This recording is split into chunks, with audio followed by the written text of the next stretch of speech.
President-elect Trump's victory clears a way for him to deliver on several campaign promises, one of which is dismantling President Joe Biden's marquee climate policies. And CBS News national environmental correspondent David Schechter joins us now.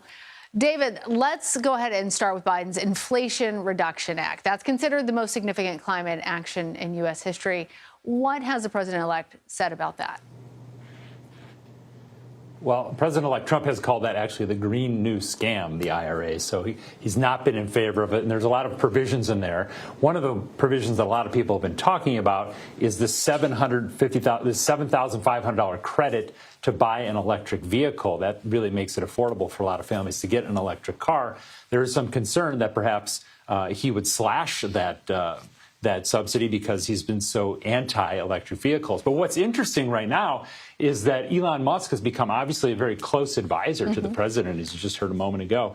And his business is electric cars. He's a big proponent of fighting climate change and tackling all those problems. So he obviously now has the ear of the president. People are wondering if that will soften the president-elect's view on climate change and some of these IRA provisions. Well, let's dig a little bit deeper into this, because at least $400 billion were allocated for America's transition to renewable energy.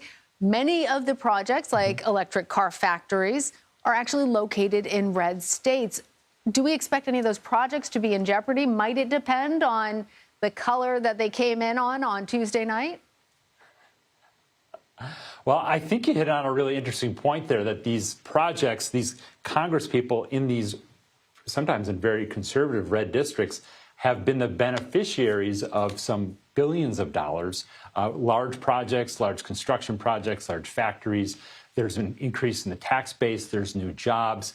And so now you're seeing, actually, a group of them wrote a letter to Speaker Johnson saying, if we return to power, please don't gut the IRA or these provisions that are working so well in our community. So whereas President-elect Trump has said he doesn't like the IRA and would like to make it go away or minimize it in some way, he's going to see, I think, some pushback from these people, these elected officials in his party, who now seem to really like some of these provisions. Well, look, we actually have a case study, because President-elect Trump had a first term. And during that, he rolled back over 100 major environmental rules, including Obama-era climate regulations. He withdrew from the Paris Climate Agreement that our viewers will remember committed 195 countries to reducing fossil fuel emissions.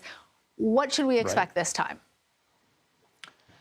Well, most people feel pretty certain that President-elect Trump will again withdraw from the Paris Agreement. And there's a window to do that, and it doesn't always take effect immediately.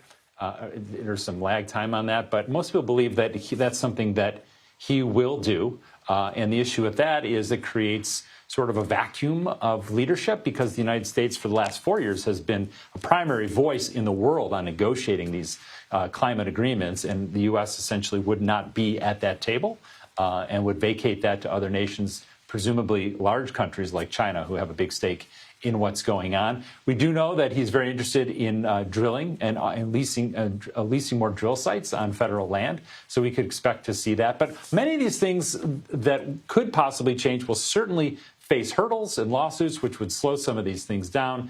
And all of this comes at a moment when we have just learned that this year is likely the hottest year in the history of the planet, and that is driven by the emissions that come from our cars and our factories and our power plants. So really like a very critical moment here we're facing.